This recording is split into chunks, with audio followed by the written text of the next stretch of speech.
ট্রাম্পের সিদ্ধান্ত আদালতে স্থগিত, হার্ভার্ডে ভর্তি হতে পারবে বিদেশি শিক্ষার্থী। 50% শুল্ক আরোপের হুমকি ট্রাম্পের। সম্মান চায় ইউরোপীয় ইউনিয়ন। সিরিয়ার উপর সব নিষেধাজ্ঞা তুলে নিল যুক্তরাষ্ট্র।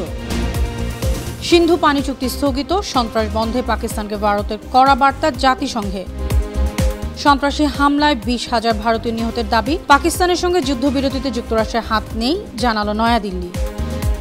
কোনো অগ্রগতি ছাড়াই শেষ হলো যুক্তরাষ্ট্র ইরানের 5ম দফা পরমাণু আলোচনা। পারমাণবিক স্থাপনায় হামলা নিয়ে ওয়াশিংটনকে তেহরানের হুঁশিয়ারি।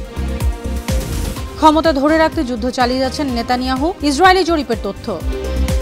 গাজায় ত্রাণ প্রবেশের অনুমতি 1 চা চামচের সমান, মন্তব্য জাতিসংঘ মহাসচিবের।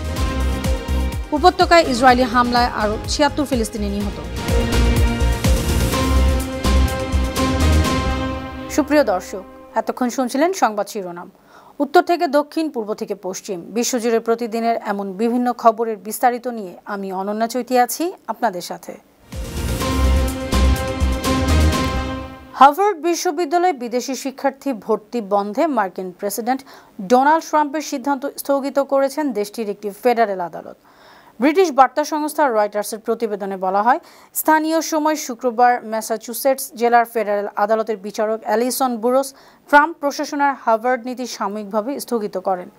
মার্কিন আদালতের এ আদেশের ফলে হাজার হাজার আন্তর্জাতিক শিক্ষার্থী সাময়িক স্বস্তি পেয়েছেন।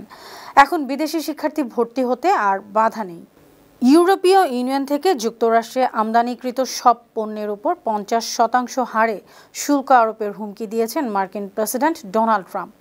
এ হুমকির পর ইইউ ট্রেড কমিশনার মারোস সেফকোভিচ বলেছেন, যুক্তরাষ্ট্রের সঙ্গে একটি বাণিজ্য চুক্তি করতে তারা অঙ্গীকারবদ্ধ, তবে তার ভিত্তি হবে সম্মানের, হুমকির নয়।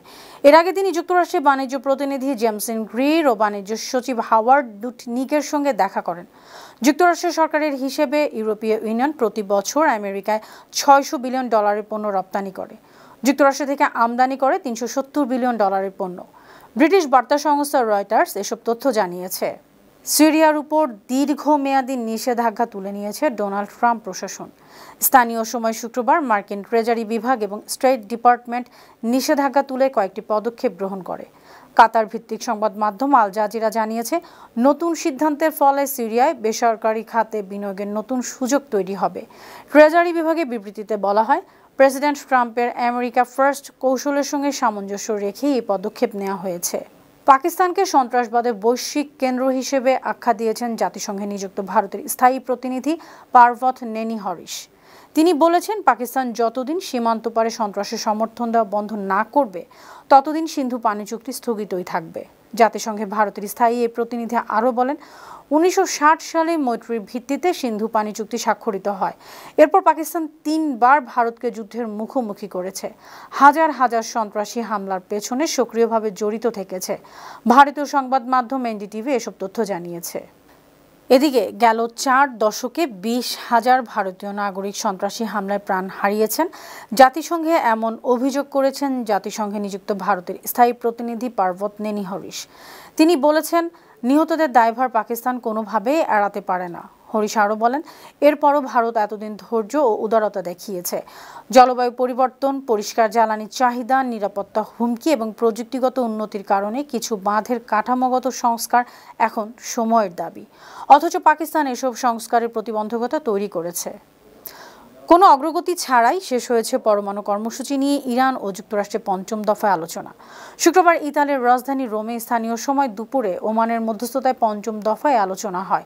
ব্রিটিশ সংবাদ মাধ্যম দ্য গার্ডিয়ান জানিয়েছে, আলোচনায় উল্লেখযোগ্য কোনো অগ্রগতি হয়নি। এর আগে ওমানের রাজধানী মাস্কাটে অনুষ্ঠিত বৈঠকটি তেহরানের ইউরেনিয়াম সমৃদ্ধিকরণ নিয়ে মতবিরোধের মধ্য দিয়ে শেষ হয়েছিল। তখন তেহরান বলেছিল, যুক্তরাষ্ট্র ইরানে ইউরেনিয়াম সমৃদ্ধিকরণ কার্যক্রম পুরোপুরি বন্ধ করতে বললে চুক্তি সম্ভব নয়। এদিকে তেহরানের পারমাণবিক স্থাপনায় হামলা নিয়ে যুক্তরাষ্ট্রকে কড়া হুঁশিয়ারি দিয়েছে ইরান। দেশটির পররাষ্ট্রমন্ত্রী আব্বাস আরাকচি বলেছেন, ইসরায়েল ইরানের পারমাণবিক স্থাপনায় হামলা করলে যুক্তরাষ্ট্রকে দায়ী করা হবে। শুক্রবার কাতার ভিত্তিক সংবাদ মাধ্যম আল জাজিরা এ তথ্য জানায়। অন্যদিকে মার্কিন সংবাদ মাধ্যম সিএনএনের এক প্রতিবেদনে বলা হয়েছে, ইসরায়েল এ ধরনের হামলার প্রস্তুতি নিচ্ছে এমন গোয়েন্দা তথ্য পাওয়াও গেছে। ক্ষমতা ধরে রাখতে ইসরায়েলি প্রধানমন্ত্রী বেনিয়ামিন নেতানিয়াহু গাজা উপত্যকায় হত্যাযজ্ঞ চালাচ্ছে।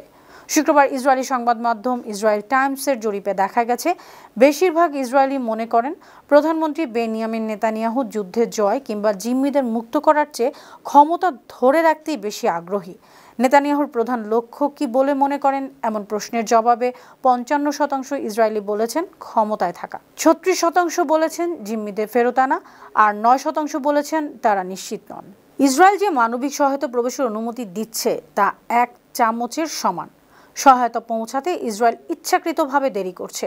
গাজা মানবিক সহায়তায় ইসরায়েলের সমালোচনা করে এমন মন্তব্য করেছেন জাতিসংঘের মহাসচিব অ্যান্তোনিও গুতেরেস।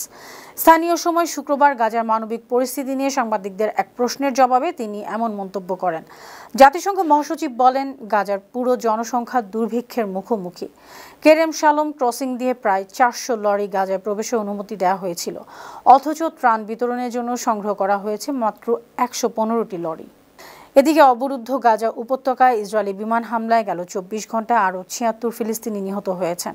আহত হয়েছেন আরও ১০০-রও বেশি মানুষ। শনিবার গাজার স্বাস্থ্য মন্ত্রণালয় জানিয়েছে ২০২৩ সালের ৭ অক্টোবর থেকে গাজায় ইসরায়েলি অভিযান শুরুর পর ৫৩,৮২২ জন নিহত হয়েছে। আহত হয়েছে ১,২২,৩৮২ জন। হতাহতের মধ্যে ৫৬% নারী ও শিশু। সুপ্রিয় দর্শক, এই ছিল আজকের বিশ্বজুড়ে প্রতিদিন। এমন আরও নানা খবর নিয়ে আগামীকাল আবার আপনাদের সামনে হাজির হব। আপনাদের মন্তব্য পরামর্শ আমাদের আয়োজনকে আরও প্রাণবন্ত ও সৃজনশীল করে তুলতে পারে। সে পর্যন্ত ভালো থাকুন, সুস্থ থাকুন, ৫২ টিভির সঙ্গেই থাকুন। আল্লাহ হাফেজ।